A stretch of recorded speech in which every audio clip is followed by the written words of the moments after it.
Friends, good morning to all of you.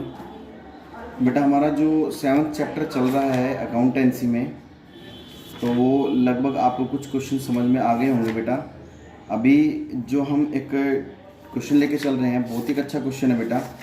और बेटा जितना हो सकता है रेगुलरिटी में पढ़ो, अच्छे से समझो, और कोई डाउट आता है तो बेटा पूछ लिया करो आप। बस प्लीज़ आपसे एक रिक्वेस्ट है, पूछ लिया करो आप। एक नया टॉपिक आता है बेटा,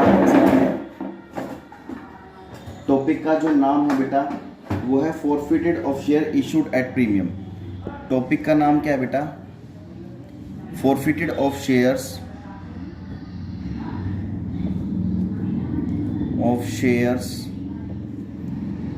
इशूड एट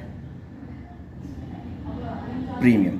देखो बेटा, नाम से ही एक चीज का पता लग जाता है। एक चीज का नाम से हमें यहाँ क्या पता लग रहा है कि जो शेयर हमने फॉरफिट किए हैं उनको किस पर इशू किया जा रहा है बेटा? प्रीमियम पर इशू किया जा रहा है। तो मैंने आपको बता रखी बेटा, फोर फीचर की हमारे पास वही 3 एंट्रीज होती हैं जो मैं आपको बहुत अच्छे से पहले बता चुका हूं। ठीक है, तो अभी ये मेरे पास एक टॉपिक है, बिल्कुल नया टॉपिक है आपकी बुक में। नया टॉपिक है forfeited of shares issued at premium. देखो बेटा, सारी एंट्रीज वैसे ही होंगी जैसे हम कर रहे थे अभी तक, लेकिन इतना ध्यान रखना कि जो शेयर फॉरफिट किए गए हैं उनको इशू किया गया। रीशू जो हम करते हैं, जो बेटा हम रीशू करते हैं ना, वो या तो एट पर पे होता है, या एट प्रीमियम पे होता है, और एट डिस्काउंट पे होता है। तो अब तक हमने एट पर और एट डिस्काउंट वाला हमने पढ़ा था। अब एट प्रीमियम पे किस तरीके से हम शेयर्स को रीशू करेंगे, एक फॉर एग्जांपल के तौर पर हम उसको लेके चलते हैं। मैं एक एग्जांपल के तौर पर लेके चल रहा हूँ, बाकी क्वेश्चन आपको एज इट इज करने हैं। मान लीजिए बेटा एक्स लिमिटेड कंपनी है कोई, ठीक है, उसके पास बेटा 5000 शेयर्स हैं। कितने शेयर्स हैं? 5000 शेयर्स हैं। ठीक है, एक शेयर की फेस वैल्यू बेटा ₹10 ईच है। ठीक है, जिसमें एप्लीकेशन है, अलॉटमेंट है, फर्स्ट कॉल है, और बेटा सेकंड कॉल है। मान लीजिए एप्लीकेशन 3 रुपए की है, अलॉटमेंट 3 रुपए की है, फर्स्ट कॉल 2 रुपए की है, और फाइनल कॉल भी 2 रुपए की है। तो टोटल मिला के इनका रुपीस कितना हो गया? ₹10 हो गया ये। ठीक है, कोई बात नहीं, यहां तक बात आपको समझ में आ गई होगी। तो एक बेटा शेयर होल्डर है, ये शेयर होल्डर है जिसने इस कंपनी के 1000 शेयर ले रखे थे। ठीक है, 1000 शेयर इसने एक्स लिमिटेड कंपनी के परचेज कर रखे थे ऑफ एक्स लिमिटेड। ठीक है, he did not pay the first and final call. He did not pay first and second call. His share were forfeited by the company. Forfeited by the company. ठीक है, मतलब उसने first and second call पे नहीं की और उसके बाद उसके शेयर को फॉरफिट कर लिया गया है। The forfeited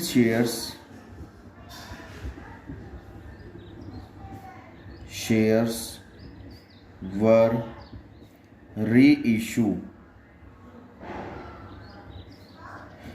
The forfeited share were issued at the rate of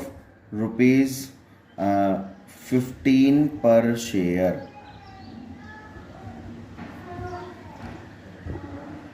Calculate the amount of capital के साथ।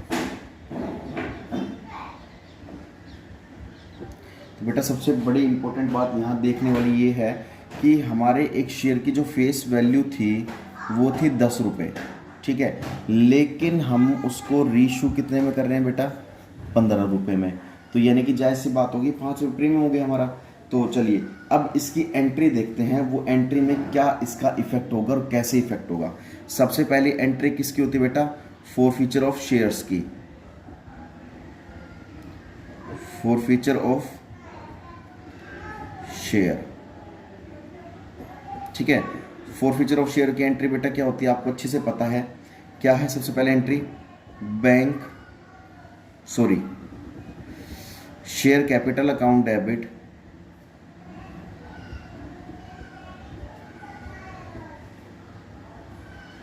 अब जिसकी पेमेंट नहीं की है, पेमेंट किस किस की नहीं की है, to share first call account,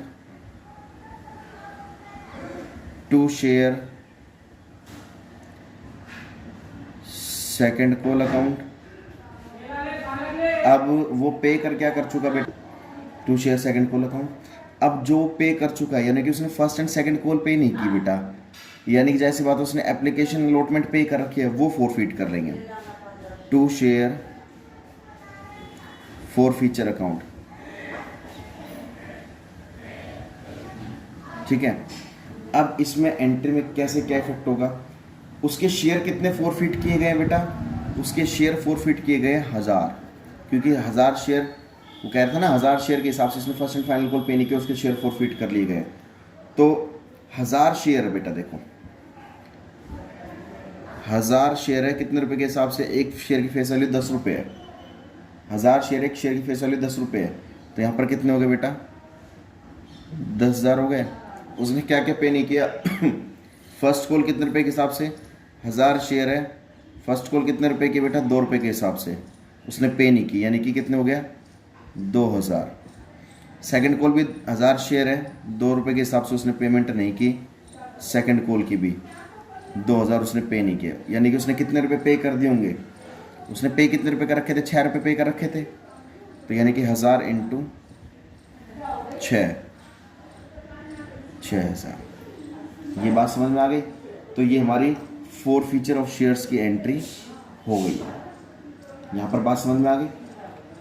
अब एक इम्पोर्टेंट बात देखते हैं, किसकी एंट्री करेंगे, री इशू की,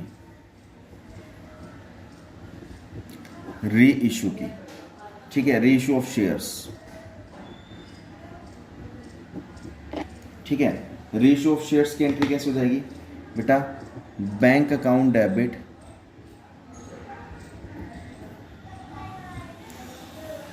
टू शेयर कैपिटल अकाउंट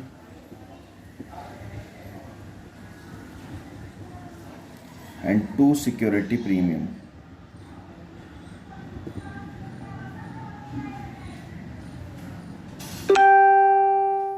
कैसे सिक्योरिटी प्रीमियम, क्यों, क्योंकि बेटा वो 10 का जो शेयर था ना, अब वो 15 में रीइशू किया जा रहा है। देखो रीइशू की एंट्री कर रहे हैं, तो 5 रुपये हमारा क्या हो गया, सिक्योरिटी प्रीमियम हो गया यहाँ पर। ये बात आपको अच्छे समझ में आ गई होगी। अब देखिए शेयर कितने रीइशू किए जा रहे हैं, जितने फोरफीट हुए थे, फोरफीट कितने थे, 1000 शेयर फोरफीट हुए थे, 1000 शेयर फोरफीट हुए थे, अब उन्हीं को रीइशू कर रहे हैं। तो 1000 इंटू कितने में रीइशू कर रहे हैं, 15 में, तो यहाँ पर बेटा कितना आ जाएगा, 15,000।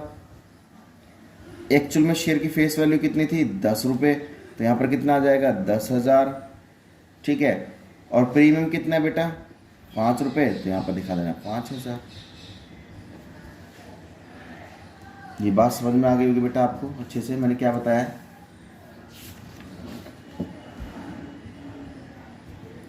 यहाँ तक ये क्लियर है टॉपिक। चलिए अब तीसरी जो एंट्री आती है हमारे पास, वो आती है कौन सी, transfer to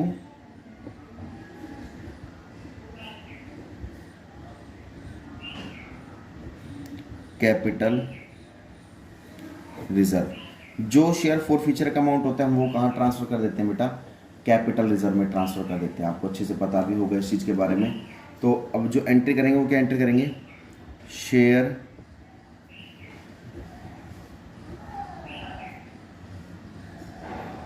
forfeiture account debit to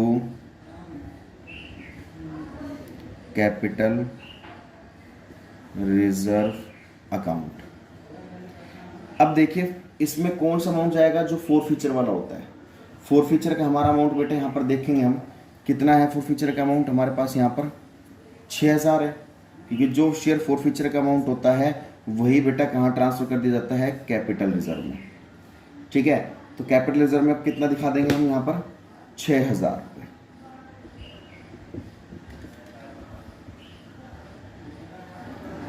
ये बात आपको समझ में आ गई? बेटा पहले आप स्क्रीनशॉट ले लीजिए इसका। तो बेटा एक प्रॉपर क्वेश्चन है, ये इस तरीके से हमें क्वेश्चन को करना होता है। बाकी वो 8 एंट्री जो होंगी एप्लीकेशन की, अलॉटमेंट की, फर्स्ट कॉल की, फाइनल कॉल की, वो तो होंगी ही होंगी, नो डाउट, उसको तो कोई रोक ही नहीं सकता। पूरे ये बेटा पूरा 8 मार्क का क्वेश्चन आता है। वो एक तो वो 8 एंट्री और प्लस ये प्रोसीजर, जिसका ये पूरा ठीक हो जाता है ना, उसमें मतलब उसका क्वेश्चन के पूरे मार्क्स उसको मिल जाते हैं। इन चीज़ का ध्यान रखना। और बेटा इस टॉपिक के क्वेश्चंस को करने हैं आपको, अच्छे से समझने हैं। फिर भी कोई डाउट आता है तो आप मुझसे डिस्कस कर लेना, लेकिन ये टॉपिक को करना बहुत ज़रूरी है। मैं फिर बता देता हूँ, ये टॉपिक को करना बहुत ज़रूरी है, ठीक है। अगर फिर भी कोई डाउट आता है तो आप मुझसे डिस्कस कर लेना। और जितना हो सकता है बेटा टॉपिक्स को रेगुलर पढ़िए, अपने जो भी मैं पढ़ाता हूँ आपको वो कॉन्टीन्यूसली में पढ़िए, क्योंकि कॉन्टीन्यूसली पढ़ोगे तो ही फ़ायदा मिलेगा, अदरवाइज़ कोई फ़ायदा आपको नहीं मिलने वाला है। मैं हर बार आपको कहता हूँ कंटिन्यू पढ़ते रहिए, कहीं भी कोई भी गैप मत छोड़िए, ठीक है। तब तक के लिए बेटा जय हिंद, जय भारत।